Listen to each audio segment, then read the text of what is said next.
Hello hello hello hello hello ये तो घर में बोले के लखे लागत है। थोड़ा सा मिलाइएगा। Hello hello hello hello hello hello थोड़ा सा सवादी करो। फाटा थे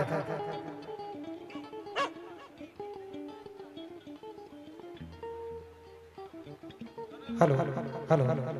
हेलो हेलो बास के सब करो। भोकल के बढ़ाओ। Hello hello hello hello hello hello hello hello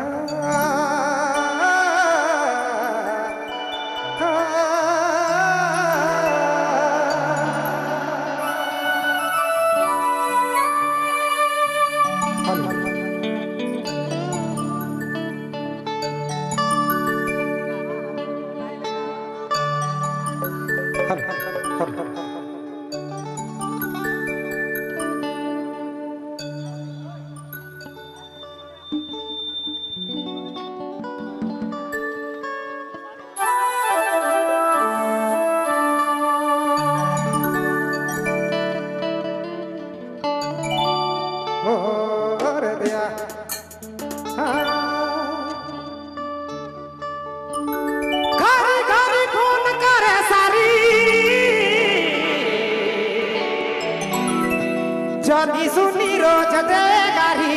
बड़ी देवे गारी रे जभाग कहेला उखे राख कहेला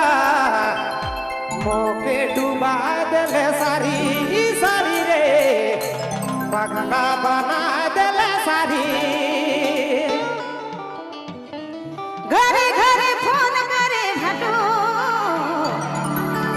सारी छोड़ी कहे जनो जनो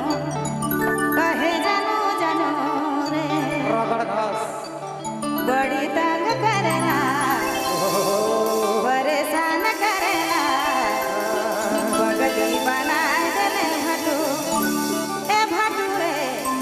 दीवानी बना देले भटू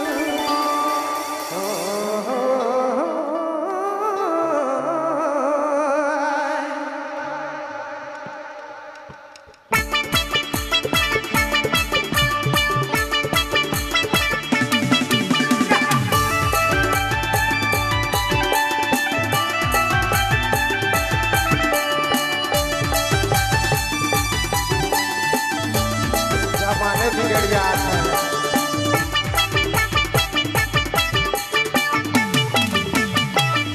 घरी घरी फोन करे सारी जनी सुनी बड़ी देवे गारी रे घरी घरी फोन करे सारी जनी सुनी बड़ी देवे गारी रे जभाग कहेला तुके राख कहेला मोके डुबा देले सारी जभाग कहेला तुके राख कहेला मोके डुबा देले सारी सारी रे पगला बना देले सारी घरे घरे फोन करे भटू सारी छोड़ी कहे जानो जानो कहे जानो जानो ओरे कलयुग घरे घरे फोन करे भटू सारी छोड़ी कहे जानो जानो कहे जानो जानो बड़ी तंग करेला परेशान करेला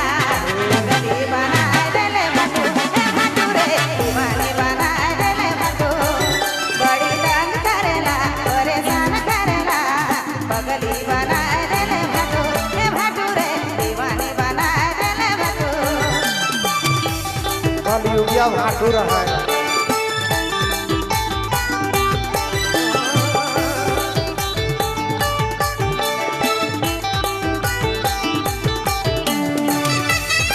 आप सुन रहे हैं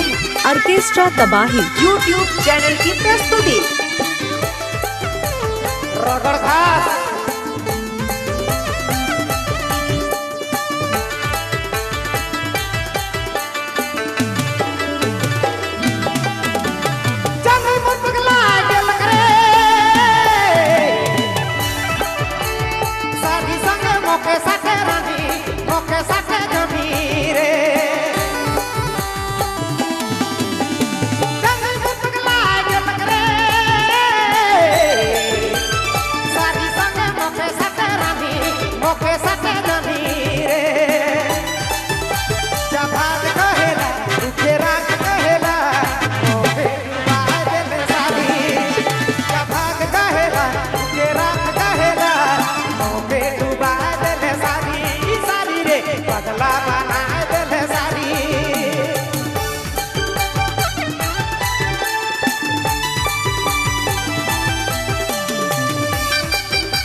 डुबाए देले भाटो हे भाटो रे पगली बनाए देले भाटो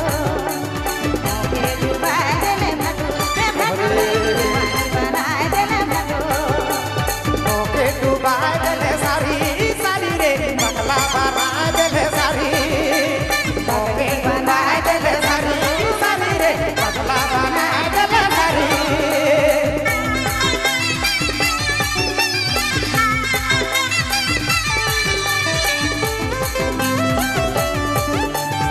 आप सुन रहे हैं